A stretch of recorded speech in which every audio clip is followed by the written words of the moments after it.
Good afternoon, everyone.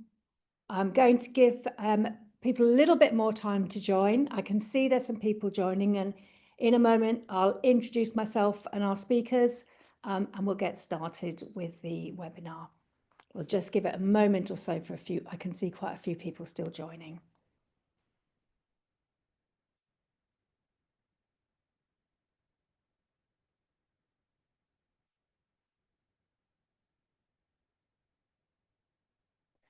Okay, well, thanks very much, everyone, those who've joined and those who are joining us still. I hope you enjoy this webinar this afternoon. My name's Sophy Miles. I'm a barrister in the Court of Protection team at Doughty Street Chambers, and I'm very pleased to be joined by my two colleagues, Nancy Williams and Rachel Woodward, this afternoon to look at the interesting cases from the last 6 months. So this is one of our regular Court of Protection case law updates.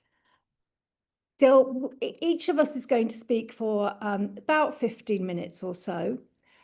If you have questions, please do put them into the chat, and we will try and deal with as many questions as we can at the end of the session.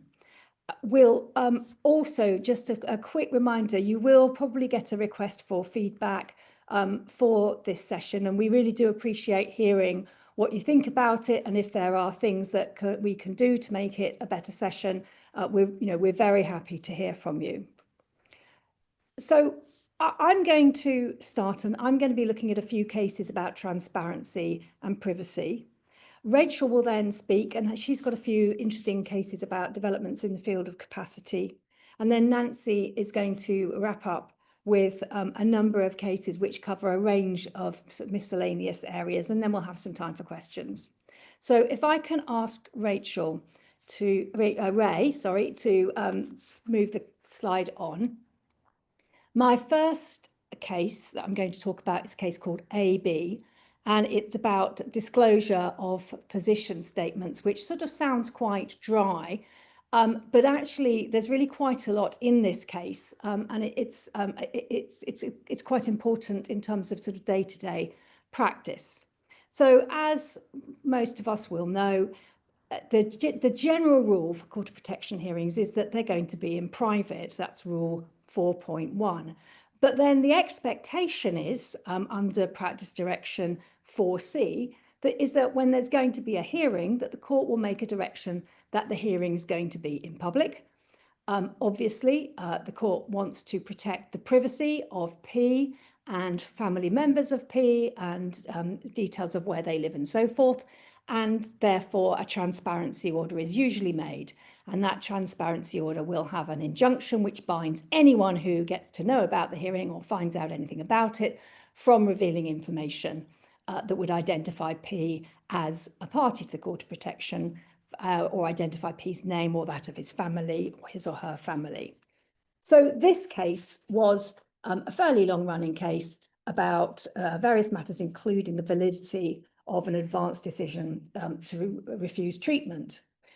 Usual orders had been made, that it was a public hearing with a transparency order. Professor Celia Kitzinger had attended several hearings, and permission had been granted for parties to disclose their positions statements to her, but although some of the parties had permission to do that, several of them hadn't done so. Now, the sort of legal framework for disclosing information to non-parties comes from Rule 5.9, and that allows parties to have copies of orders or judgments that are made in public, and also to apply to the court for orders of any other document, quotes, in the court records. Can we go to the next slide, please? Now, Mr. Justice Poole was asked to decide, well, are position statements documents in the court records? Perhaps not surprisingly, he held that they were. So how does that fit in? How does information in a position statement fit in with the transparency order? Well, what he said was, if you've got a position statement that is fully anonymized, so you haven't got P's name anywhere at all, and you haven't got the address of where they're living or names of their family or anything like that, then that doesn't contain any of the information that's injuncted through the transparency order, and therefore you don't need permission to provide that position statement to an observer as long as they've got the transparency order. So that being the case, Mr. Justice Poole said, well, look, people preparing transparent position statements need to know that it's really quite likely that someone's going to come to court and it's going to want to see the position statement. So it's a good idea to anonymise your position statements. And he also suggested a form of words, which I've put on the slide, that you might want to put on the front of your position statement, warning anyone who might get it of the importance of complying with the transparency order. So that's the situation where the advocate or the party wants to give their position statement to an observer. Can I have the next slide, please, Ray? But there's no automatic right of the observer or a non-party to see the position statement. The court can make an order, as we saw, under Rule 5, directing that the position statement is disclosed. And Mr. Justice Poole sort of talked about, well, procedurally, how can we do this so that it doesn't take a disproportionate amount of time and it's quite straightforward. And what he says is this: if you're observing a hearing or if you're a non-party in court and you want a position statement, you should either ask the party who's preparing the position statement in advance of the hearing, or you should make an application to the court within the hearing. And if the position statement is not anonymised, then the court can always disclose it anyway to someone who's got the transparency order by varying the transparency order. So in a hearing, if the observer makes an application saying they want the position statement, what if the party doesn't want to disclose it? What the Mr. Justice Poole says is the court will hear submissions and will give a short ruling. And then, but if the application to have a position statement isn't made till later on, after the hearing's finished, then that needs to be an application item. Can we have the next slide, please? And so how is the court going to approach this decision? What the court says is they're going to apply the principles in a case called Dring, which I've given you the reference up on the slide. And in that case, in very broad terms, the court talks about the purpose of open justice. And the purposes of open justice are two things. Firstly, that there's public scrutiny of the courts. And secondly, to enable public understanding. And of course, you can see that if someone is observing a hearing and they don't have the position statement, it's going to be harder for them to understand what's going on and what the court is doing than if they had the position statement. So any non-party who wants this position statement is going to have to explain how it advances the open justice principle. But it seems that in a lot of cases, it will be not that difficult to satisfy the court that it will advance the open justice principle. So I think one should anticipate that a lot of these applications are going to be successful. And indeed, in this case, the judge was quite satisfied that the position statements should be disclosed, and and that disclosing them would advance the open justice principle. We'll go on to the next slide, please.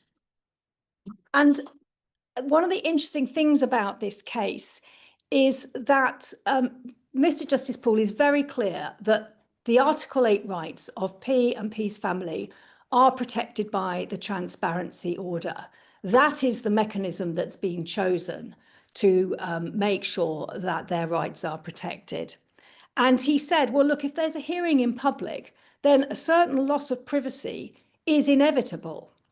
And therefore, the sensitivity of the information that might be contained in the position statement, that's not very likely to persuade a judge not to disclose the position statement, because the fact of the matter is that if it's a public hearing, anyone can go into court and can hear really quite intimate information about P. So if you're saying, well, this is so sensitive that I don't think that it will violate P's Article 8 rights for the position statement to be disclosed, then really you should be thinking about applying for a private hearing rather than simply saying don't disclose the position statement.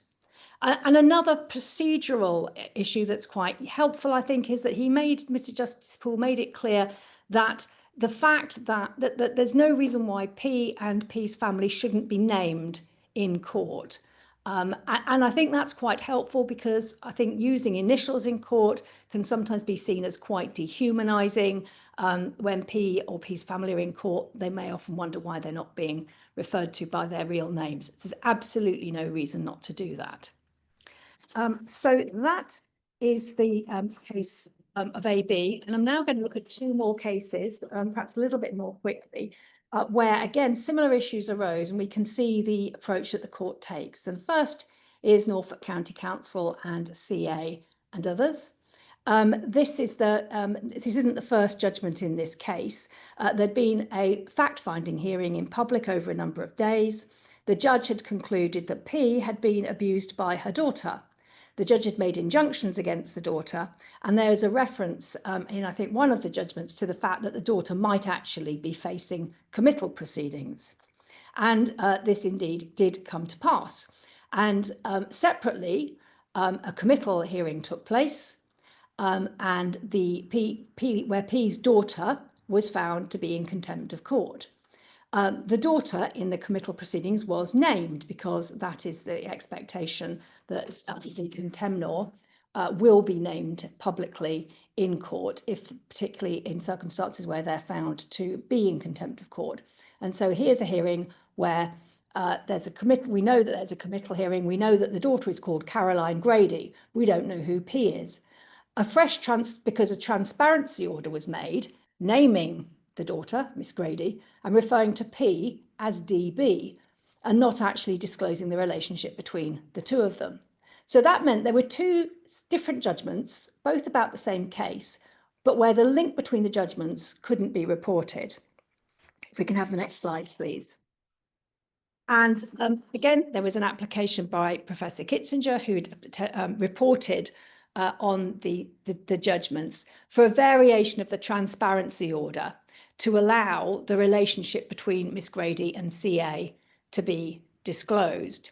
And the judge accepted that it was really difficult for there to be meaningful reporting when the link between the cases was severed.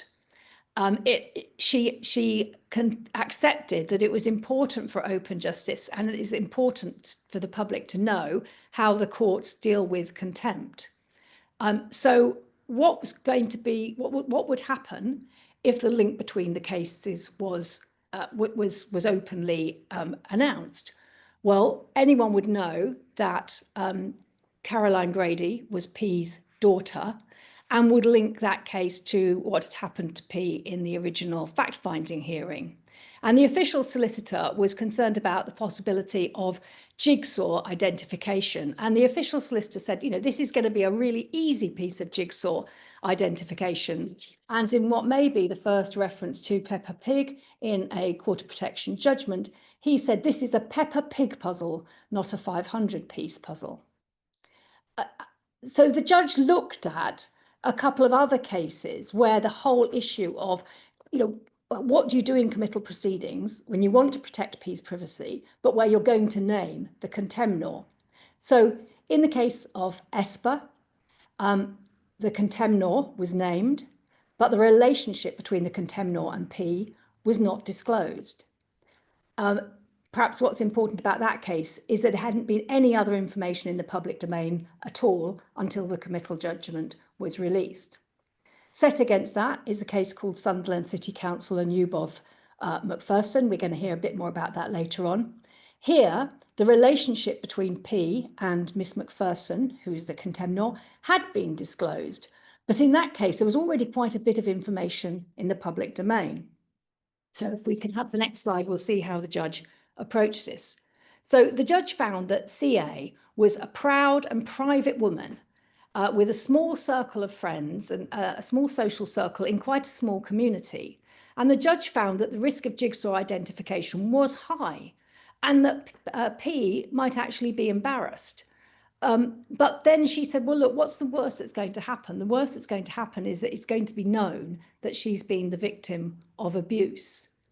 The judge found that this case was more like the Macpherson case than the Esper case, because there already was quite a bit of information about the case in the public domain. And she accepted that even if the two cases were not publicly told to be related to each other, and the relationship with the daughter was not disclosed, there was still quite a likelihood that people would be able to join the dots and work it out anyway.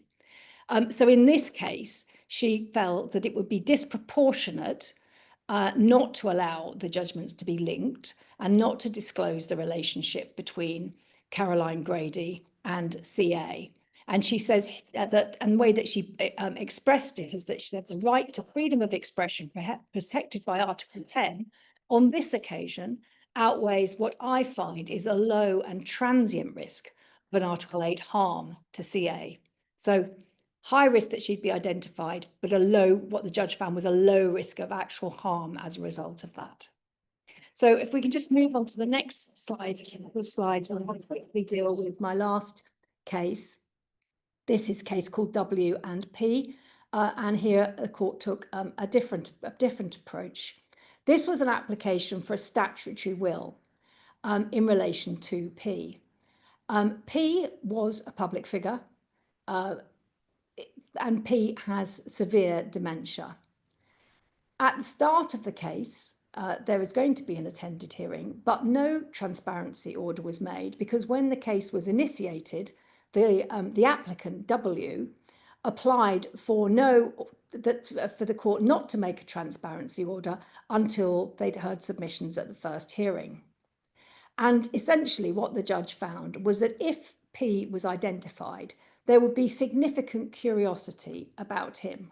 And the curiosity would not be about the issues before the court or how the court approaches its tasks. The issues would be about this individual and his family, and that would be a serious intrusion on them. And on this occasion, the judge found that it would simply not be possible to craft a restriction order that would avoid jigsaw identification unless he made any kind of reported judgment absolutely meaningless. And therefore, this is a case where he found that a transparency order would not be sufficient to protect the Article 8 rights of P and P's family, and therefore the case proceeded in private. So those are my three cases. I'm now going to hand over to Rachel. Thank you very much, everyone. Thank you, Sophie. So I do have two cases to talk to you on capacity today, but my first one is actually about a best interest decision. So we'll deal with that one first. It's the case of PK. It's a medical treatment case about the withdrawal of clinically assisted nutrition and hydration, where the trust had made an application for the withdrawal, which PK's family and his litigation friend, the official solicitor, had opposed. The trust application was supported by PK's treating consultant, Dr. Turner, and also the jointly instructed expert by the court, Dr. Hanrahan, and it was heard before Mr. Justice McKendrick.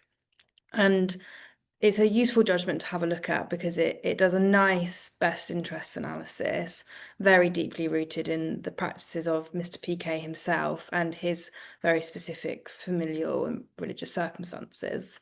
We can have the next slide, please. So I've not set out all of the evidence, obviously, that was heard, but a very brief summary as to Mr. PK's circumstances, as put in the single joint expert report, is on the screen. So he was in hospital. He was able to follow some one-stage commands. He could show interest in objects presented to him. He obviously had very good judgment because there were definite smiles of recognition when Arsenal Football Club was mentioned. He enjoyed spending time with his family. He smiled when they came into the room. He smiled when the expert made a joke in front of him. There was disagreement between the experts about his levels of pain, but he didn't appear to be in overt pain, and his consciousness was available to him at times. So this wasn't a case of someone with total unconsciousness receiving clinically assisted nutrition.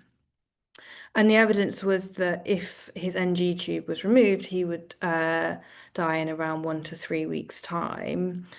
And the single joint expert also said that in their view, the nutrition had become futile because there was no chance for improvement in his condition. Next slide, please. And Mr. Justice McKendrick sets out his best interest analysis in the judgment. It's at paragraph 62. And he goes through all of the very well-known essential factors found in section 4 of the MCA. They're on the screen.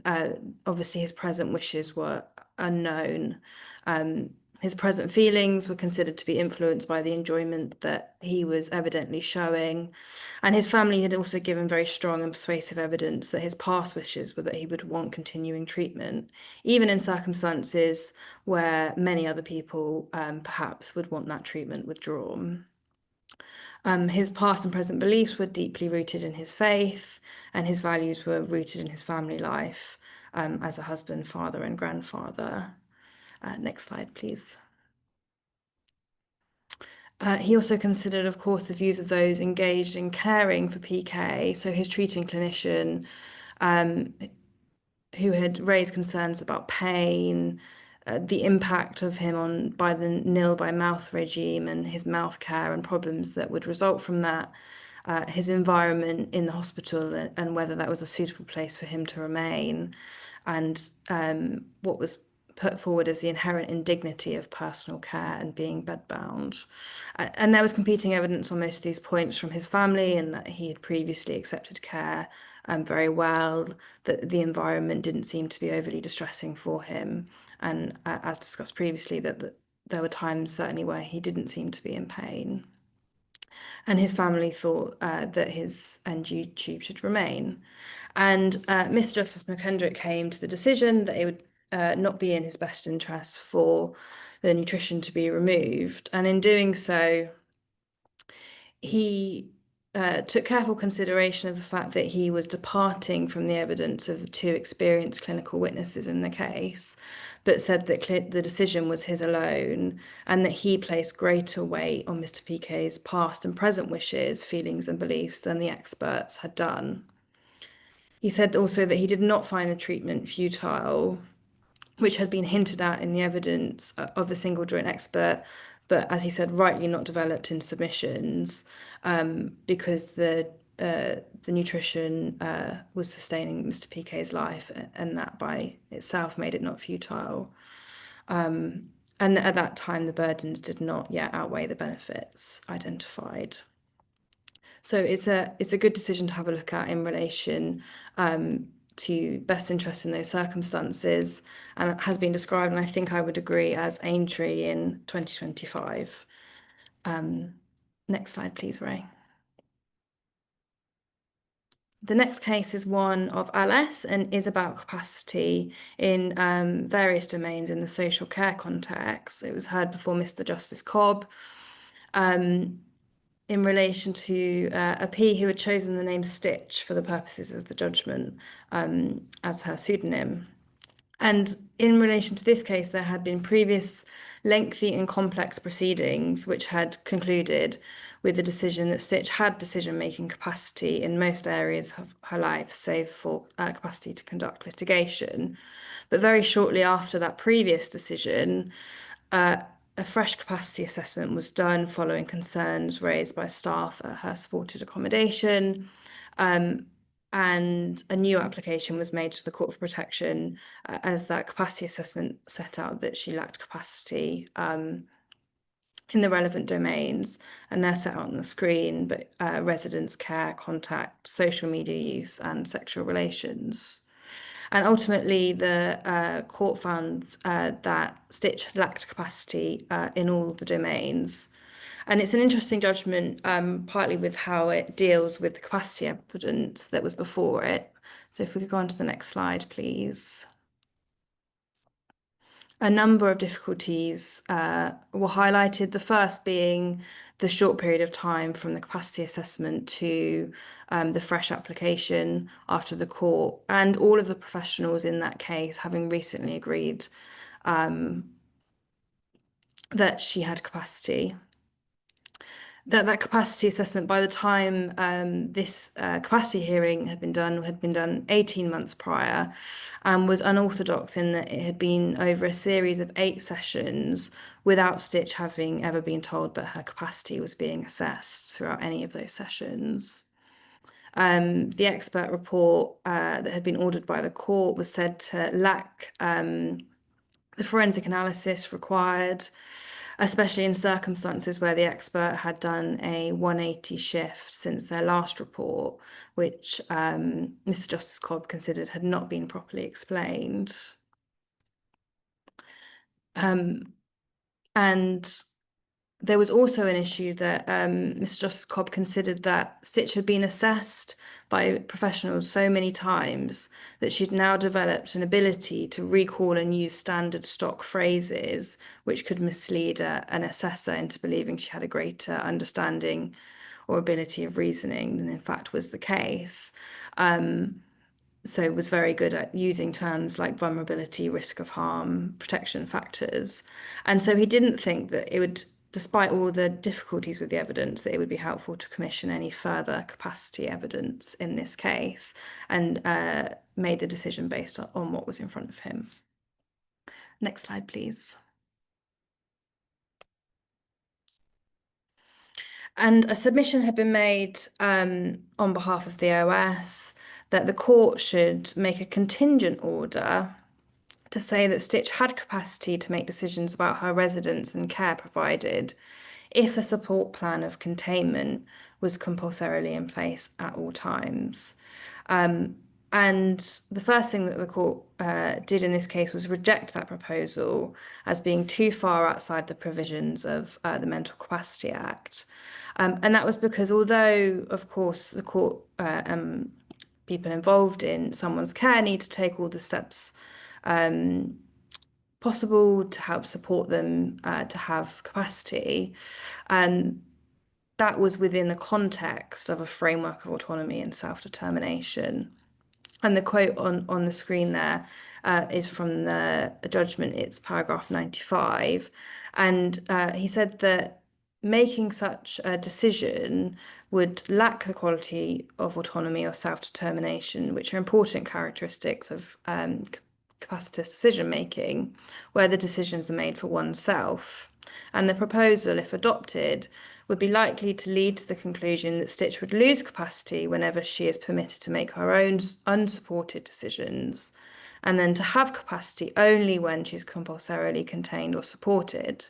And that did not suggest that she had capacity, or even that her capacity fluctuated. Rather, it suggests that she is unable to make her own decisions.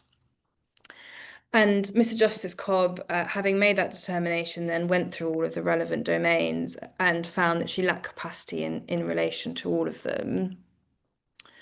And specifically in relation to care and residence and contact, where there was suggestion that her capacity was fluctuating, he did an analysis of various cases with which we're all familiar, and in this case decided to take a longitudinal perspective in relation to fluctuating capacity. And he said that this was a case much more like PWK than DN, and so he declined to make any anticipatory declarations on the basis that it would be a too onerous burden on the staff for her supported accommodation if he were to require them to operate under a programme of such anticipatory declarations, and therefore came to the conclusion that she lacked capacity in those areas. Next slide, please. And that takes me on to my third and final case for today, which is another capacity case that you've had a very brief first chapter on from Sophy McPherson, and you will have, eagle-eyed amongst you will have spotted that the reference Sophy gave you was to a 2023 judgment, and this is the next instalment of that from this year. And in this case, Mr. McPherson had been held in contempt of court for breaching an injunctive order made during ongoing Court of Protection proceedings, which had compelled her to remove material relating to her daughter from the internet. Ms. McPherson had for a number of years been what was quoted as in sharp disagreement with many of the professionals who have treated and sought to assist her daughter. And she had a number of strongly held beliefs about the appropriateness of behaviour of those professionals in their care. And Miss McPherson appealed to the Court of Appeal against that judgment, holding her in contempt. And in the course of that appeal, her legal representatives had concerns about her capacity to conduct proceedings, both at that time in relation to the appeal, but also at the time that the contempt proceedings had been held. And Miss McPherson had declined to participate in any form of capacity assessment, and so an application was made to the Court of Appeal seeking permission to instruct an expert to undertake a paper-based assessment. And the Court of Appeal granted such permission and made an interim declaration pursuant to Section 48 of the MCA and sent the case back to the Court of Protection to determine her capacity to conduct the appeal proceedings. And the relevant references for those background cases are there on the slide if you need them. Next slide, please. Just as a side note, or in this case, after the oral hearing, the parties were given the opportunity to put in written submissions following the Court of Appeal's judgment in Johnston and Financial Ombudsman Services, which is another case from this year. And in that case, Lord Justice Baker sets out the case law regarding capacity to conduct current and past proceedings. So that's well worth a read as well, if you have this issue in any of your cases or fancy some light reading from Lord Justice Baker. But in McPherson itself, the expert who had done the paper-based assessment had opined that Miss McPherson had persecutory beliefs suggesting the possibility of a delusional disorder, and that on balance, her ability to weigh up and use information was likely to be affected, and therefore she lacked litigation capacity.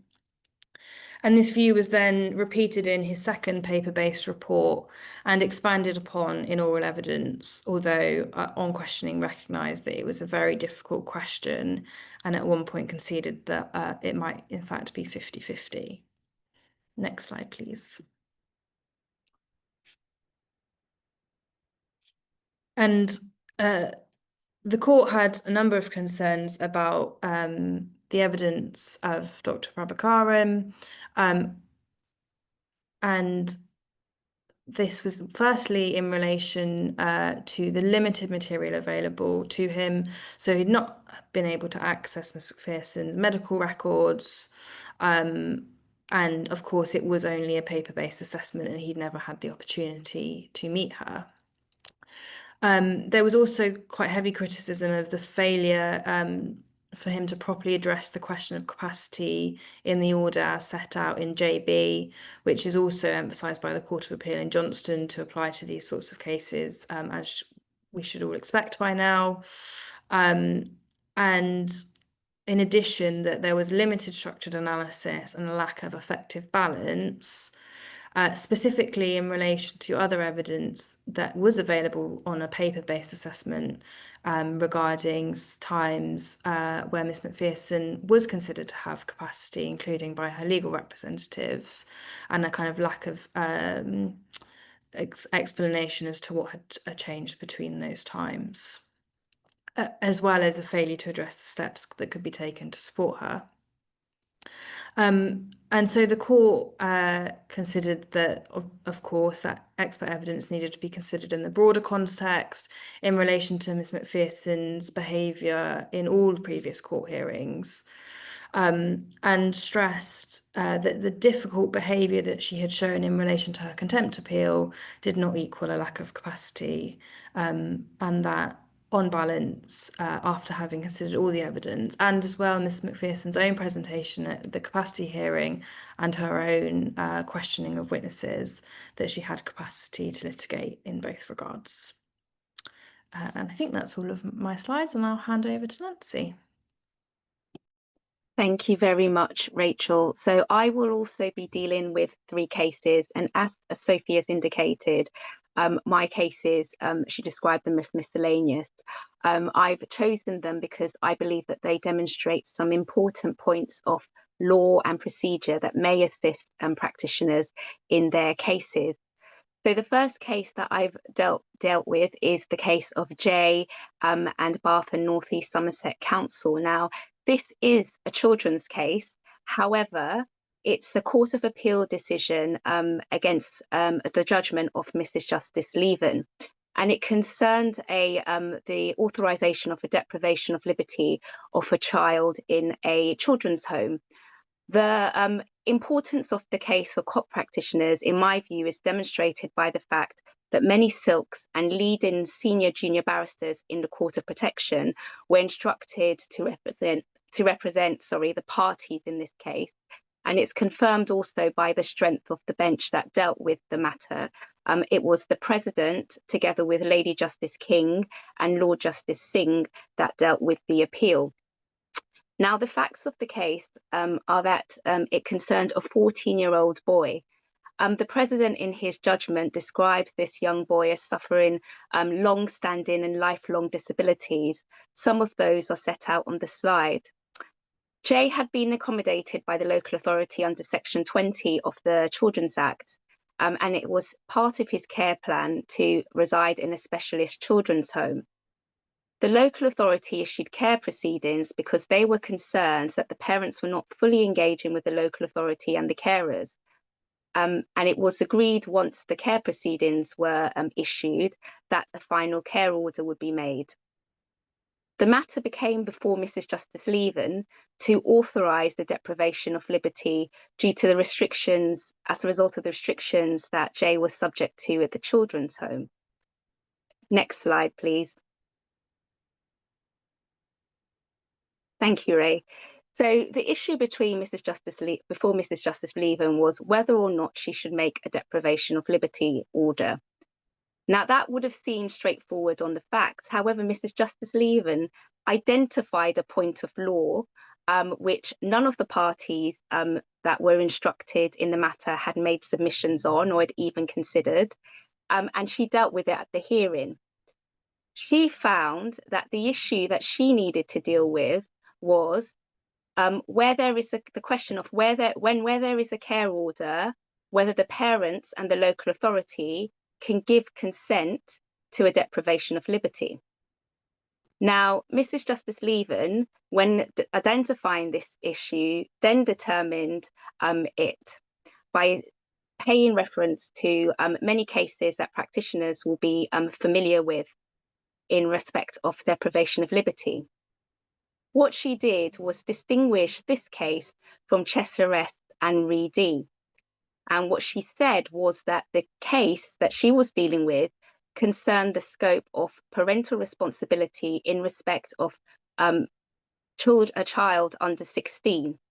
And so therefore, what she was looking at specifically was Section 33 of 33(3) of the Children Act, which governs the relationship between parental responsibility when the local authority is sharing parental responsibility with somebody else that's concerned with the care of the child, most commonly parents. And that provision, Section 33(3), essentially sets out that where the local authority is sharing parental responsibility, it takes precedence. So it has the final say in respect of what's in the best interest of the child.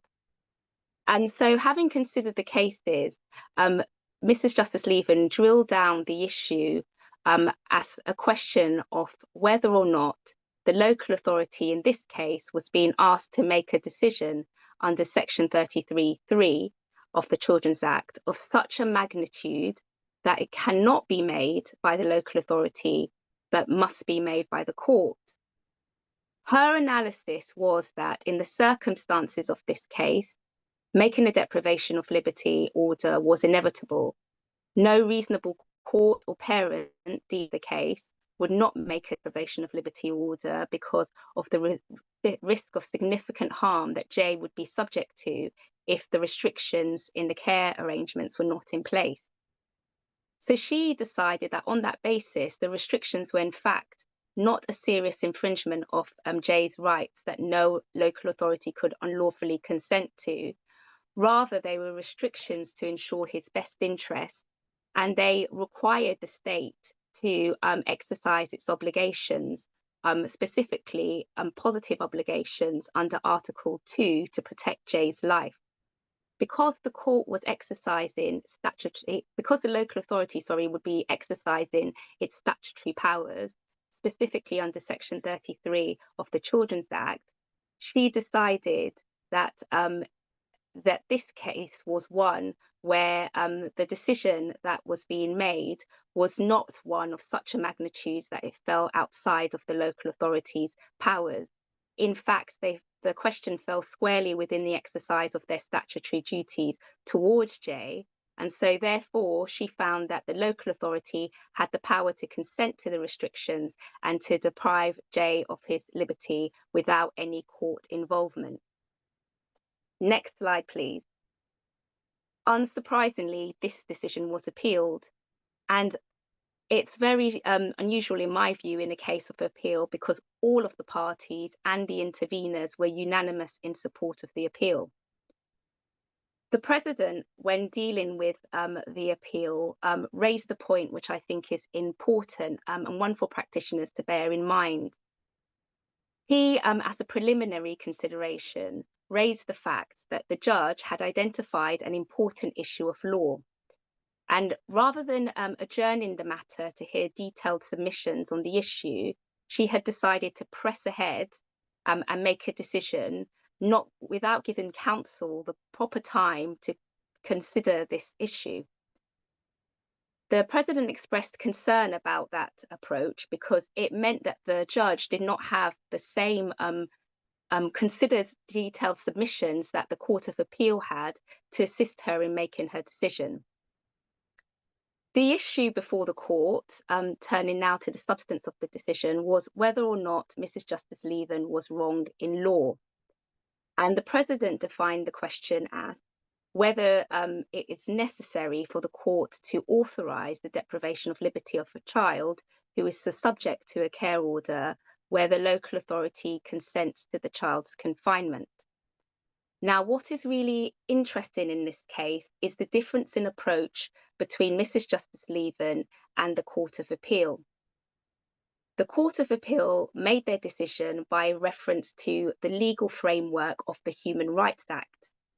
And they were very clear, all three judges in this case, that when determining an issue such as deprivation of liberty, the decisions must be considered within the framework of the Human Rights Act in a manner that is compatible with Article 5 of the European Convention on Human Rights. Mrs. Justice Leven, in her approach, as some of you may have noted, was very much focused on domestic law and on the Children's Act in particular, and the scope of the powers of the local authority under that act. That was where the Court of Appeal found that she had erred. She should have been applying the framework of the Human Rights Act and the European Convention on Human Rights. And the President referred specifically to two leading cases that practitioners will be familiar with, HL and the UK, which was the precursor to Cheshire West. In both of those cases, the courts emphasised the need for procedural safeguards when an individual is deprived of their liberty. And the President found that although those cases dealt with adults, the principles established in those cases also applied to children. The President found that those cases made it very plain that it was not open to the state through the local authority to avoid the constraints of Article 5. And on the slide there, I've got the quote from the President in terms of what he decided. He held that a child in the position of J must be afforded the benefit of the checks and safeguards under Article 5.1 of the European Convention on Human Rights, or separately of access to the court through Article 5.4. What the President also highlighted was a very dangerous consequence of Mrs. Justice Leven's approach, was that it would remove cases from the Article 5 Human Rights Act framework and thereby remove the protection, safeguards and independent authorisation of the court that Article 5 affords. So he found that Mrs. Justice Leven had erred in law and that the state could, and he said this emphatically in his judgment, never give valid consent. And his judgment was agreed by the two other judges who sat on the matter, and they also emphasised in their judgment the importance of applying the human rights framework when dealing with this important issue of the deprivation of liberty. Next slide, please.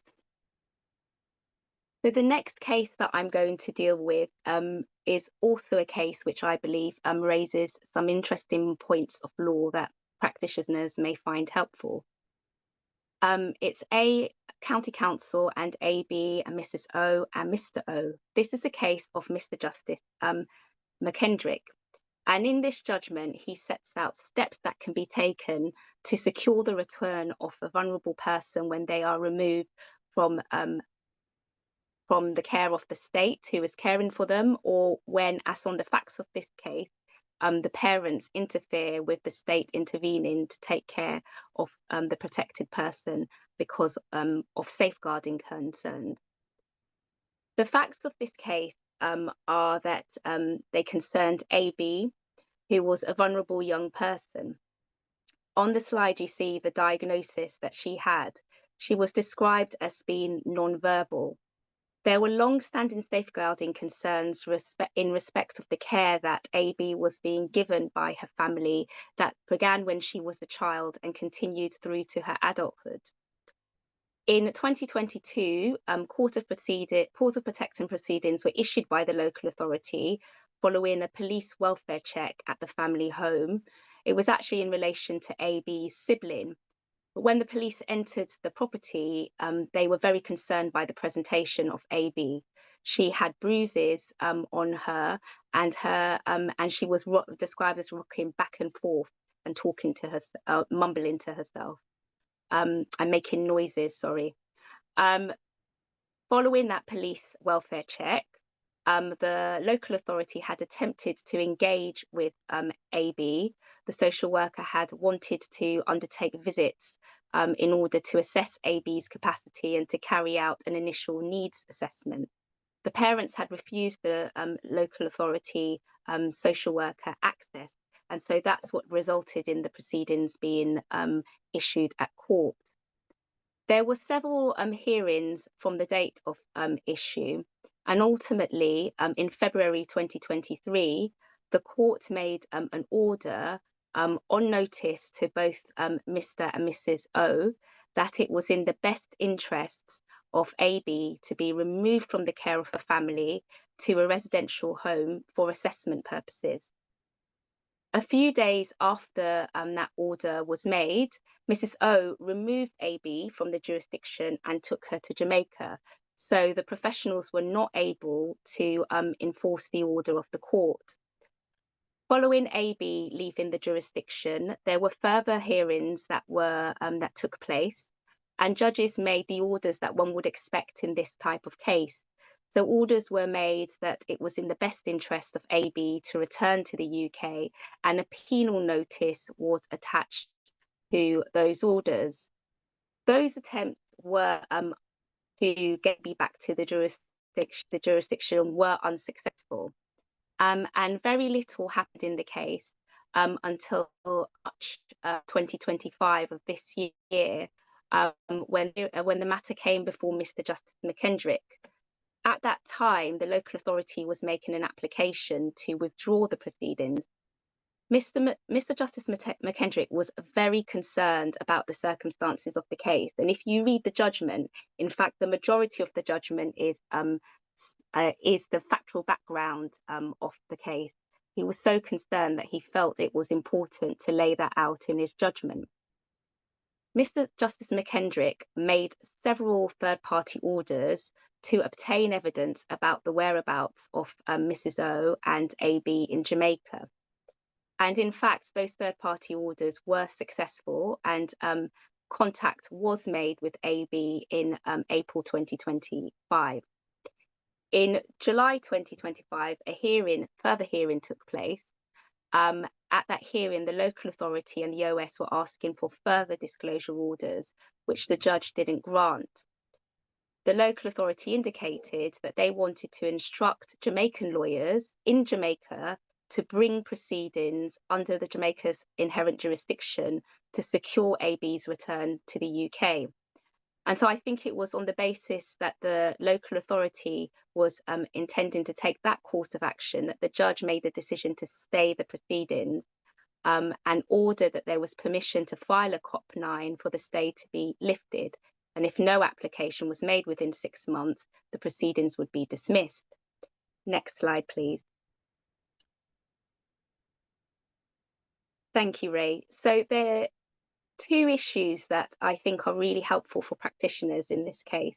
I set out the facts in some detail, but they're not, in my view, that relevant. What's relevant are the comments that Mr. Justice McKendrick made and the guidance he provides in the judgment as to the types of orders that could be made to locate missing vulnerable adults.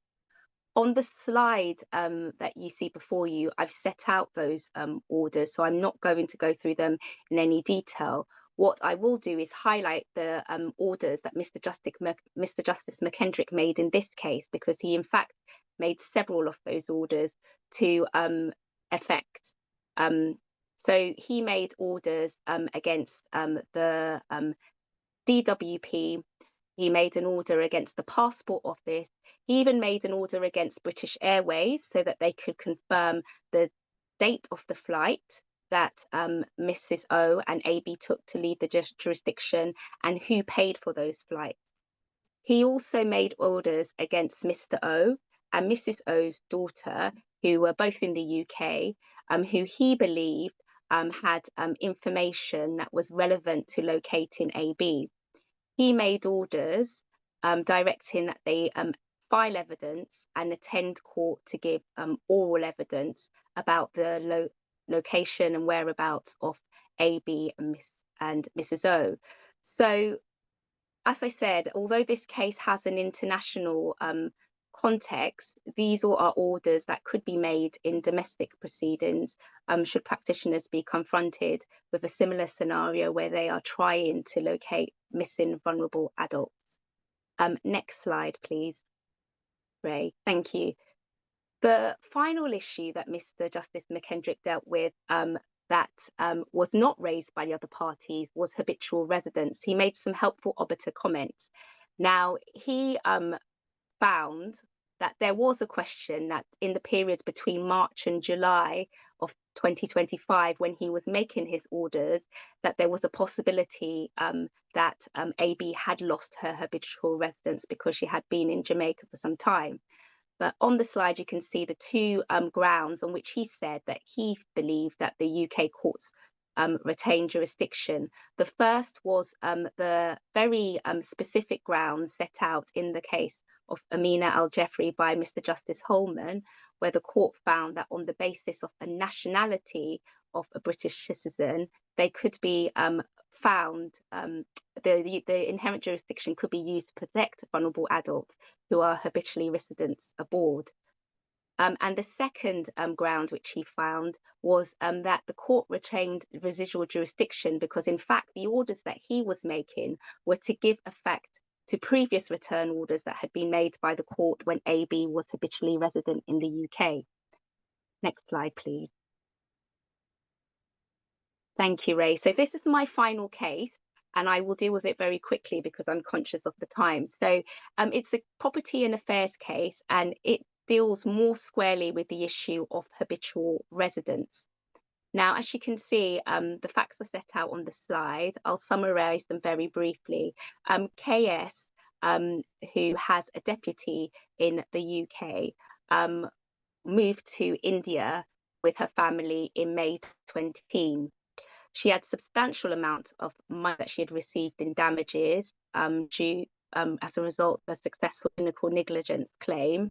And all of the parties in the case accepted that she was habitually resident at the time that the matter came before Her Honour Judge Hilda. Next slide. The issue that the court was determining as a preliminary issue was whether or not the Court of Protection retained jurisdiction over KS's property in England, and found that it did. Now, the judge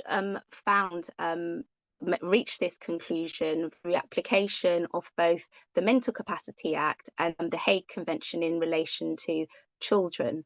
So the court found in the first instance, by virtue of 18.3 of the Mental Capacity Act, fell within the jurisdiction of the court, because although she was a child who was likely to continue to lack capacity to manage her property and affairs when she becomes an adult. And then her Honour Judge Hilda applied those articles of the Hague Convention, which I've set out on the slide. And the application of those articles led her to find that the Court of Protection retained jurisdiction over KS's property in England and Wales, because deputy was within the jurisdiction of England and Wales, and the Court of Protection would retain that jurisdiction even after KS's habitual residence had changed to India, unless a contrary step was taken by India. And at the time, no contrary steps were taken by India, and the judge had evidence that India would recognise that England has jurisdiction over assets located in its territory. So those are the end of my slides. Thank you very much for your time. I hope that those cases have given you some useful tips for any similar situations that may arise for you. Thank you. And Nancy, just before we go, we do have a question based on your last, on the case about AB, about, well, what if once AB was located, you know, what could happen? I'll just get the question up. Yeah, so what could the court realistically do? You know, and would Jamaican authorities have to cooperate with enforcing the return of AB if that was going to be in their best interests? And I just wonder if you've got any thoughts on that. Yeah, yes, I think it's a really tricky scenario, because the court in the UK had made orders with penal notices asking for Mrs. O to bring AB back to the UK. So the UK courts were relying on Mrs. O, which didn't work. So it would require some assistance of the Jamaican courts in order to get her back. And I think this is why, in this case, the local authority decided to change track and, in fact, inform the court that they were going to make an application under the inherent jurisdiction in Jamaica, because using the UK system to try to bring her back wasn't going to work, and there wasn't a degree of cooperation between the UK authorities and the Jamaican authorities that would have facilitated that return. Thank you. Thanks very much indeed. I'm just going to check, but I don't think there are any other questions, and we are now just coming up to 6 o'clock. So can I thank everybody very much for joining us this afternoon. Please do keep looking at our events page. We will be back with a further update probably in March, and no doubt there'll be further developments. I can just see there's another question from Andrea Spiro. Hi, Andrea. In first-tier tribunal mental health, cases are held in private to protect the confidentiality. If in relation to cases sitting in public in the COP and disclosure of the position statement, even if P is anonymised, could then later finding out their details are in public could impact on them? And I think that's a really good question. What the Court of Protection seems to be saying is, look, we've got the transparency order. That is the Article 8 means of protection. And we can see from the way that was applied in the case of CA that the judge kind of weighs up the risk of harm to the person if their details are are released, and if there is kind of jigsaw identification. So I mean, each of these cases is fact sensitive. The court has to has a transparency order. If that's not going to be sufficient, as we saw in the last case I dealt with, then the answer is for the case to be heard in private. But there is a strong presumption of open justice at the moment, and I think we will see that continuing to spread through, I believe, those cases that are still heard in private. So hope that helps, Andrea. Thank you very much, and thanks everyone for your feedback. We'll hope to see you again in another 6 months when we may get Cheshire West Part 2 released, which if could change our practice quite considerably. So we'll look forward to seeing you again then, and do contact us if you've got any other questions about the cases that we've discussed or anything else. Thank you very much, Rachel. Thank you very much, Nancy. Have a very good evening, everyone.